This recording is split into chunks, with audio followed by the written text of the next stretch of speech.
C'est ajouté à Spotify, Max. Bon, ben super. Stella Lefty avec sa nouveauté Boston. On s'en va dans un sujet un peu, je dis-tu controversé ce matin? Je sais pas si c'est controversé, si c'est mal compris de certains, ça irrite certaines personnes. C'est tout un sujet. C'est tout un sujet. Puis c'est drôle parce qu'on tombe dans le mille. J'ai été au bureau avant de venir te rejoindre, puis je voyais à RDI le titre suivant, les athlètes transgenres exclus officiellement des Jeux olympiques. On va parler de transgenre ce matin. On va parler, par exemple, de peut-être tout ce qu'on sait pas ou qu'on ne connaît pas. Puis là, je sais qu'il y a bien des gens qui, maintenant, savent ce que c'est, savent ce qu'est la dysphorie de genre. On n'ira pas nécessairement dans ce qu'est une personne transgenre plus que ce qui navigue autour, c'est-à-dire qui paie quoi. Est-ce que c'est un caprice encore aux yeux de la société? Comment ça fonctionne? Est-ce que c'est un choix personnel, une question de survie? On va naviguer à travers tout ça, puis il y a une personne avec qui on peut faire ça, j'ai l'impression, puis c'est Val, Mademoiselle V, qu'on reçoit tous les vendredis, qui est conseillère en sexologie. Si vous avez des questions en passant, puis j'ai envie de dire des malaises, des préjugés, on est là pour ça dans l'open mic. Là. Fait qu'envoyez-les, le 88 971 1021 texto. Val, c'est un sujet qui est touché parce qu'on dirait que on veut jamais mal faire. On sait jamais par quel bout le prendre. On sait jamais comment l'aborder. Mais il y a des questions qui se posent. À quel point c'est facile d'obtenir une approbation? À partir de quel âge tu fais cette transition-là ou t'embarques là-dedans? Parce que, comme parent, ma peur numéro 1, ce serait... Moi, je sais ce qui t'attend comme développement mental dans la vie. Là. On passe tout par l'adolescence où on est mêlé puis on a envie de s'arracher les cheveux de sa tête. Là. Oui, effectivement. Fait que tu veux pas que ce soit irréversible, tu veux protéger ton enfant, mais en même temps, s'il est pas bien, tu veux qu'il soit bien. Ça doit être épouvantable comme dilemme dans la tête d'un parent. Puis là, je parle de ça, mais ça doit être épouvantable dans la tête de quelqu'un qui se sent pas bien non plus puis qui veut faire ce changement-là. T'sais. Ben oui, absolument. Puis ils sont près de 1% de la population, hein, les gens qui vivent avec une dysphorie de genre, ce qui amène à vouloir ce genre de transformation-là, si on veut. Fait que moi, je me suis placée dans la peau de quelqu'un, puis là, je me suis dit, OK, demain, moi, je veux un pénis. Peu importe les raisons. Tu sais, elles peuvent être valides comme elles peuvent être invalides. Quoique ça va être difficile que la RAMQ paye si elle est invalide, là, on va en reparler. Mais si, mettons, je veux me faire poser un pénis demain, là, comment ça fonctionne, je veux me faire enlever les seins et tout ça. Je me suis penchée sur la question où il y a beaucoup, beaucoup de stock. Mais en général, en tant que spécialiste moi-même de la sexualité, j'ai été apaisée par ça. OK. Parce que, tu sais, je suis pas une experte du transgenre, là. Tu sais, je suis fait que je suis conseillère en sexologie, donc je m'y connais là-dedans, mais je veux dire, ce n'est pas ma spécialité en tant que spécialiste. Spécialité en tant que spécialiste. Que professionnel. Ouais, c'est ça, effectivement. En passant, il y a un diagnostic qui peut mener au changement de sexe. Je l'ai nommé, c'est la dysphorie de genre qui se retrouve carrément dans le DSM, le DMS, DSM, dépendant de la le langue. CM1 aussi, là. Oui, c'est ça. Exact. Fait que, tu sais, c'est... Bon, là, on a parlé un peu ensemble avant de rentrer en ondes à quel point on rentrait en profondeur là-dedans, mais c'est une détresse qui est causée par le fait que t'es pas bien dans ton corps puis que tu serais né dans le mauvais corps. Bien, moi, j'utilise le mot décalage. Honnêtement, là, il y a vraiment un décalage en comment tu te sens dedans puis comment tu es censé te comporter à l'extérieur. Là, corrige-moi, là. Yes. Ce que j'ai en tête, c'est qu'il n'y a pas d'études qui prouvent encore à ce jour avec certitude par quoi ça peut être causé, cette dysphorie de genre-là, mais il y a des pistes. Il y a des bonnes pistes. C'est sûr qu'on est encore prudent parce qu'il n'y a pas moyen de savoir exactement ce qui se passe là, au niveau de la dysphorie de genre, mais ce qu'on sait, c'est que pendant la grossesse, le cerveau et les organes sexuels vont se former à des moments très différents. Les hormones, elles vont guider comme ces étapes-là, puis parfois, il y a un moment donné dans le cerveau qui se développe à un sens qui est pas dans le même... Parfois, le cerveau se développe pas au même moment que le corps, si on veut. C'est comme un mécanisme hormonal qui est comme défaillant, si on veut, à un certain niveau. Mais donc, ça prouve, ça ne l'est pas prouvé encore, mais c'est une bonne certitude, comme quoi ça serait inné et pas un choix conscient. Et là, on ajoute à ça tous les facteurs extérieurs sociaux et psychologiques qui vont influencer là, l'environnement familial, les normes sociales, bon, l'intimidation puis le rejet que tu pourrais vivre à l'école, le manque de reconnaissance, tout ça vont faire en sorte que peut-être que tu vas t'enfoncer encore plus dans la dysphorie de genre. C'est touché. C'est touché parce qu'il y a des gens qui disent, ben non, si t'élèves ton enfant vraiment comme un garçon, il voudra jamais devenir une fille. Puis l'inverse est aussi vrai. Mais ça voudrait dire que s'il y a une petite partie qui est innée à agir comme ça, peut-être que tu renforces le malaise de ton enfant, finalement. Oui, puis il faut penser aussi que la majorité des jeunes qui lèvent la main et qui disent « Hey, allô, moi, je pense pas être dans le bon corps », ils ont 6, 7 ans, 8 ans, 9 ans. C'est jeune, là. C'est pas en général des jeunes qui vont aller surfer sur Internet puis apprendre c'est quoi la dysphorie de genre. Ce qu'on sait, c'est qu'ils ressentent un malaise profond. On ne sait pas trop pourquoi. On a des bonnes pistes, mais c'est surtout qu'on ne peut pas accorder ce besoin-là à l'enfant en disant, ben oui, fine, du coup, on va te poser un pénis ou on va te transformer ça en vagin. Ça ne se fait pas au niveau des mineurs. Et ça, c'est important que vous le reteniez, hein, parce que j'ai plein de monde qui me disent, ah oui, là, maintenant, tu peux transformer ton enfant en gars puis en fille. Non, il faut prendre ça relativement. Là, ici, au Québec, Canada, ce n'est pas possible. Aux États-Unis, c'est différent. En Europe, c'est différent. Mais j'avais vu des documentaires ici qui disaient que c'était quand même particulièrement rough de trouver un médecin qui allait faire le parcours avec toi. Puis je vais te la poser, la question, à quel point c'est facile d'obtenir une approbation? C'est vraiment pas facile.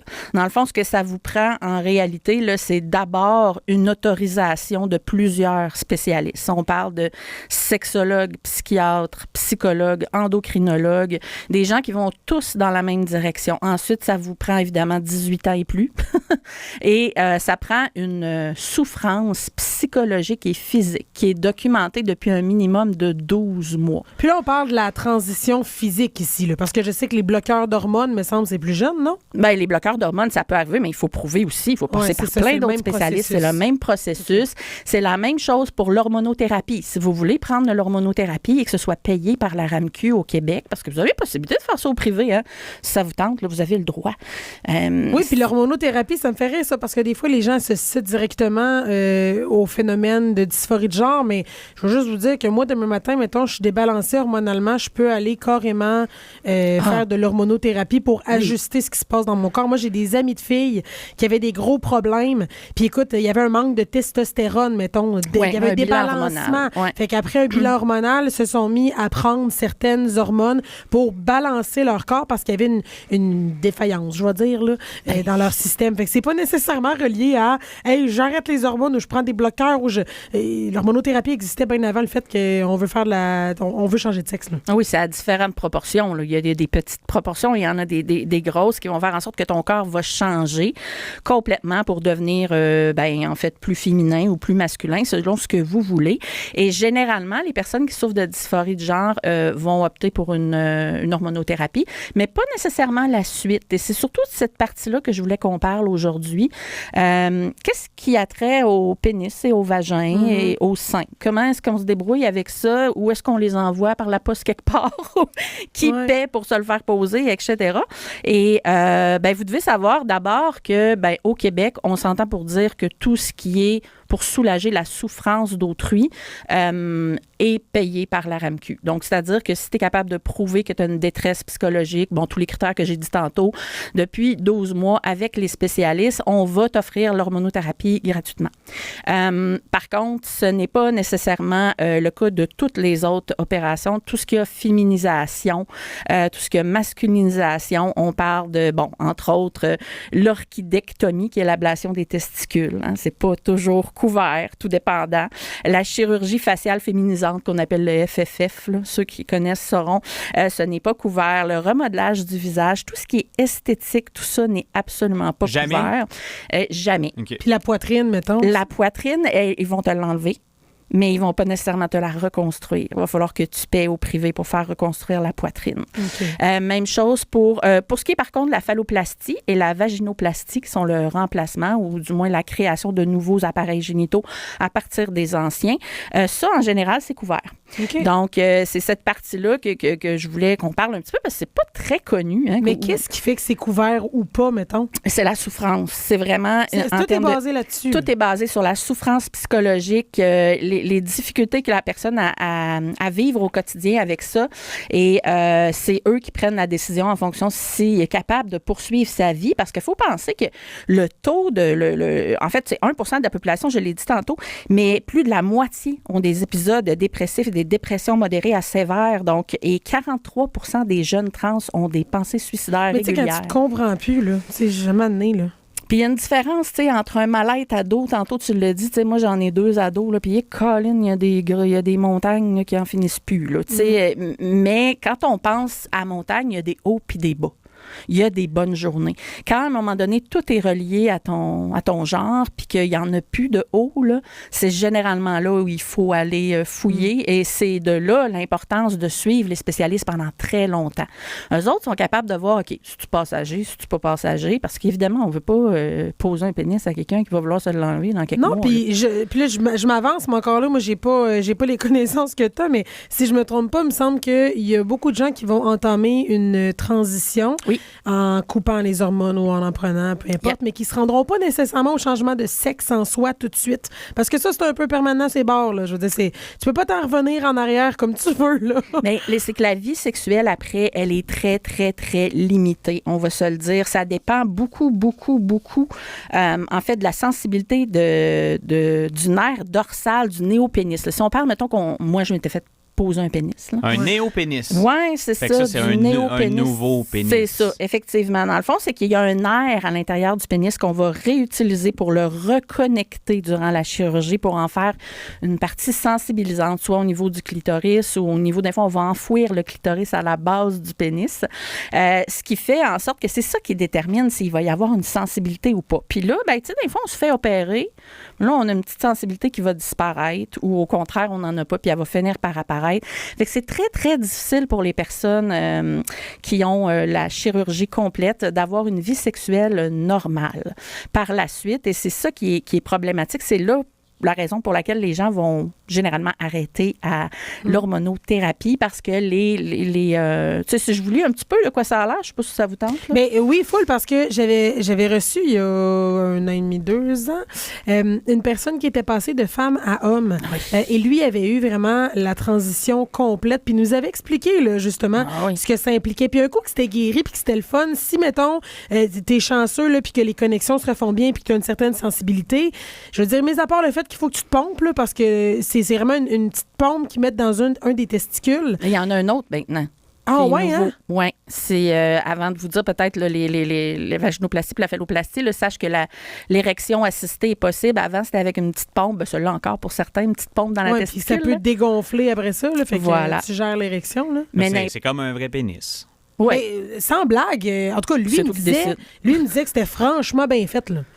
Oui, sinon, tu as les implants semi-rigides aujourd'hui qui existent. C'est-à-dire que ton pénis est toujours en format semi-érection. Donc, tu peux le placer un petit peu là, à gauche ou à droite ou par en bas. On a tous notre bord. Exactement. C'est comme semi-croquant. Semi-croquant, c'est la seule expression. Je suis pas à l'aise d'être tout le temps semi-croquant. Je sais pas, hein? Peut-être avec un bon padding, tu sais. Mais ce que je veux dire, c'est qu'au moins, tu es toujours prêt. Et puis, c'est sûr que ça demande une capacité de lubrification du partenaire qui est assez importante. Fait que ça dépend de quel genre de relation sexuelle tu vas avoir, etc. Et avec quel genre aussi. Donc, voilà. Alors, la vaginoplastie, OK, je vais vous lire ça, là, parce que moi, quand je l'ai écrit, les mots font peur parfois. Hein? On va commencer par faire l'ablation des testicules. On va disséquer le pénis dont la peau sera retournée pour être greffée à l'intérieur de la cavité vaginale. Fait qu'on utilise vraiment la peau du pénis pour venir faire une cavité. On prélève directement sur le gland un morceau de peau qui a la forme d'un cône pour créer un clitoris. Fait qu'il va y avoir une sensibilité, mais peut-être pas au-delà des 8000 terminaisons nerveuses qu'on a nous autres. Là, donc, les tissus restants vont être préservés pour tapisser l'intérieur des petites lèvres puis des grandes lèvres. Et il faut penser que quand on fait ça, c'est des soins à vie. Alors, si on se fait créer, par exemple, une cavité vaginale... Il faut le dilater tous les jours. Il faut le dilater tous les jours. Ça prend des dilatateurs qu'on appelle, avec lesquels on travaille en vaginisme, entre autres, en sexologie, pour permettre aux muscles de prendre de l'expansion et ne pas revenir à son état atrophié. Exactement. Puis c'est la même chose pour la vaginoplastie. Là. Une femme peut avoir des difficultés à avoir une relation sexuelle de par l'incapacité de son muscle à se détendre. Au niveau de la phalloplastie, qui est le contraire, là, c'est-à-dire que là, à ce moment-là, on veut un pénis. Ça. Fait que la création complète des organes génitaux externes qui correspond à un phallus de taille proportionnelle à votre morphologie, un gland puis un scrotum. Fait que c'est tout le kit. Là. C'est pas juste, mettons, le pare-brise. Moi, j'avais trouvé ça fascinant parce qu'ils prennent de la peau ailleurs sur le corps. Oui. sur l'avant-bras, sur les fesses. Fait que ça va donner des sensations textiles puis érogènes avec possibilité de plaisir et d'orgasme. Là, j'ai mis un petit bémol sur l'orgasme. Là. Des fois, il va prendre une autre forme. Il ne peut pas y avoir d'éjaculation. Là, exactement. Et les limitations de pénétration sont parfois là, on va se le dire. Il y a une construction de l'urètre qui permet d'uriner debout. Ça, c'est nice. Ça. Fait que pour ceux pour qui ça veut dire, c'est niaiseux, là, mais uriner debout, c'est masculin. Hein? Pour certains, ça peut avoir une importance primordiale. Possibilité de rapport sexuel avec pénétration suite à la mise en place d'un anneau peigné, dont on a parlé tantôt, qui soit gonflable ou semi-rigide. Création du scrotum avec la peau des grandes lèvres. Fait que nous, nos grandes lèvres, elles deviennent des testicules. C'est fou, hein? Je pense, puis je les sens, puis je suis comme, oh! Il me semble que ça fait pas. Ça me semble qu'il y a de quoi qui marche pas. Mais c'est fascinant pareil qu'on soit c'est fascinant. rendu là. Non, mais pour vrai. Ouais, je faisais juste une voix de Charles Tissot. Bienvenue à J. Oui, c'est ça. Possible. Je veux savoir si c'est possible de revenir en arrière, puis à quel point quand on parle de chirurgie. Parce que je pense qu'avec à un certain point, tu peux arrêter les hormones, j'imagine. Oui, ça, c'est réversible. Si tu passes d'une femme à un homme, puis que tu veux redevenir une femme, tu vas garder des traits masculins. Là. Oui, effectivement. Faut être honnête. Là. Oui. Puis quand tu deviens quand tu es un homme et que tu deviens une femme jeune, que tu prends des bloqueurs d'hormones, ce qu'on va voir des fois aux États-Unis, entre autres. Ou, en Europe aussi, oui. Parce que ça fait en sorte que tu as des traits féminins beaucoup plus développés parce que tu n'as pas eu ta puberté. Mais c'est comme dur si tu veux devenir un homme tout d'un coup d'avoir l'air de l'homme que tu t'imaginais aussi. T'sais, ça vient avec des conséquences, mine de rien. Là. Fait que dans le fond, pour ce qui est des inquiétudes du peuple, il y en a encore autour de nous. Ça, c'est important. Puis je voulais qu'on s'adresse à ça aujourd'hui parce que je voulais qu'on fasse le topo. Justement, combien ça nous coûte ici au Québec? Puis est-ce qu'on devrait continuer d'aller vers ce type de chirurgie-là pour justement que la société soit plus heureuse? Puis je suis tombée sur un petit extrait que je voudrais vous faire écouter. En fait, pour ceux qui connaissent Anne Dorval, qui est une comédienne connue ici au Québec, sa fille est devenue son fils. Okay. Et puis, ça m'a beaucoup touchée. Fait que j'ai décidé de vous mettre ce petit extrait-là pour qu'on puisse parler peut-être rapidement, très rapidement après des impacts dans la société.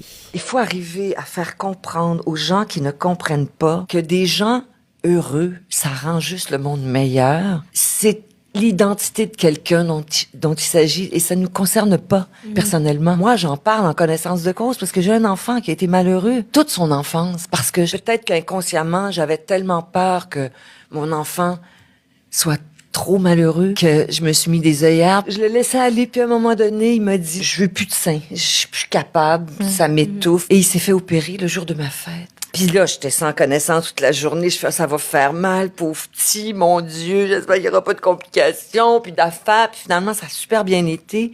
Et après ça, j'ai vu son visage se transformer, j'ai vu son attitude, la façon dont il se tient. Il était droit. Avant, c'était courbé. Et là, fier, heureux, j'ai découvert quelqu'un qui est né. Une seconde fois, on dirait. Ça fait partie des belles journées de ma vie. Wow! Mais puis c'est ça l'affaire, c'est que moi, je veux dire, puis je me cache pas de le dire, je comprends pas puis je le comprendrai jamais que quelqu'un puisse être, entre guillemets, homme puis de devenir... Je le comprends. Puis je pense que c'est correct de pas le comprendre parce que je le vis pas, je le comprendrai jamais. Absolument. Mais quand t'entends ça puis tu vois que crime, c'est juste quelqu'un qui est plus heureux après, ben c'est correct, là. Je vais pas juger. Puis un témoignage comme ça vient peut-être faire ma gueule à ben du monde qui trouve ça ridicule. Puis de la maladie mentale, c'est juste ça. Puis nanana. Ça rend du monde heureux. Qu'est-ce que ça t'enlève? Moi, c'est vraiment ça.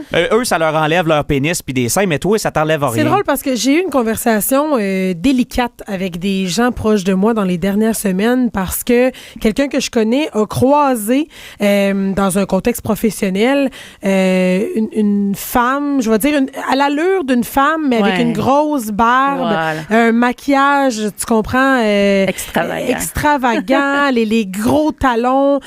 Puis la discussion qu'on avait, c'est que ça, pour la personne que je connais, c'était trop. Il y avait de la misère à enregistrer parce qu'il me disait... Moi, si tu choisis d'être homme ou femme, ou je m'en balance, mais c'est comme si là, visuellement, l'espèce d'entre-deux un peu flou, donc on comprend pas trop qu'est-ce que tu ressens, qu'est-ce que tu veux être. C'est comme si ça mettait mal à l'aise. Puis notre discussion a exactement été là-dessus. Tu sais, oui, qu'est-ce que ça t'enlève, mais des fois, c'est juste une question de manque de connaissances. Ou de manque de... C'est la première fois que tu croises quelqu'un d'aussi extravagant, puis t'es pas habitué, puis... Mais au final, là, Qu'est-ce que ça t'enlève? Puis c'est correct que tu te sentes pas 100% à l'aise aussi sur le coup, puis que tu sois un peu débousselé. Puis c'est nouveau pour bien du monde en passant. Ce qu'on connaît pas fait peur. Ça fait partie de la vie. Ce qu'on ne sait pas, ce qu'on ne vit pas, ça nous fait peur. Et c'est là où je veux aujourd'hui en venir, c'est que, OK, oui, ça va peut-être coûter une couple de millions, là, l'hormonothérapie, le faire opérer, puis tout ça. Mais le garder dans le système de santé mentale pendant des années va coûter beaucoup plus cher pour peut-être au final finir avec un suicide. Tu sais, puis hier, j'étais chez mon esthéticienne, je salue Roselyne, et elle me disait, oui, mais tu sais, il me semble, moi, une poitrine, je vais en mettre une sur une personne qui a le cancer avant d'en mettre une pour une personne qui veut changer de sexe. Puis je me dis, oui, c'est vrai. Mais les deux, à la limite, sont en risque de décéder. Tu sais, une personne qui a le cancer peut décéder, mais une personne aussi qui a dysmorphie de genre, une détresse, peut décéder de ça. Fait qu'il faut penser à notre monde, puis essayer de les couver comme on peut, puis de leur donner ce dont ils ont besoin pour être des citoyens heureux. Fait que des fois, il faut arrêter de regarder un petit peu notre nombril, là, puis étudier les chiffres, hein? Étudiez-les, vous allez vous rendre compte qu'au final, des fois, peut-être que ça vaut la peine d'ouvrir la porte à quelque chose de nouveau pour que tout le monde soit heureux. Je pense qu'on a bien réussi à traiter, Mademoiselle V, ce sujet délicat. J'ai toujours mon vagin, pour ceux qui sont... Oui, pour ceux qui se posent des questions. Elle n'est pas allée jusqu'au bout. Elle nous aime beaucoup, puis elle veut offrir du contenu de qualité, mais pas aller au bout à ce point-là. Max a offert de me faire la transition durant le... Puis on a refusé. Non, on s'est dit, une limite à tout. trop long. Val, sans blague, un gros merci. C'est des sujets qui sont pas toujours faciles à aborder. Puis on dirait qu'il y a des fois, tu te dis, on a-tu assez parlé? On a-tu pas assez parlé? Comment on en parle autrement? Puis t'as le don. Mademoiselleve.com, si vous voulez consulter Val, qui est conseillère en sexologie pour tout problème. Puis on se reparle la semaine prochaine. Yes.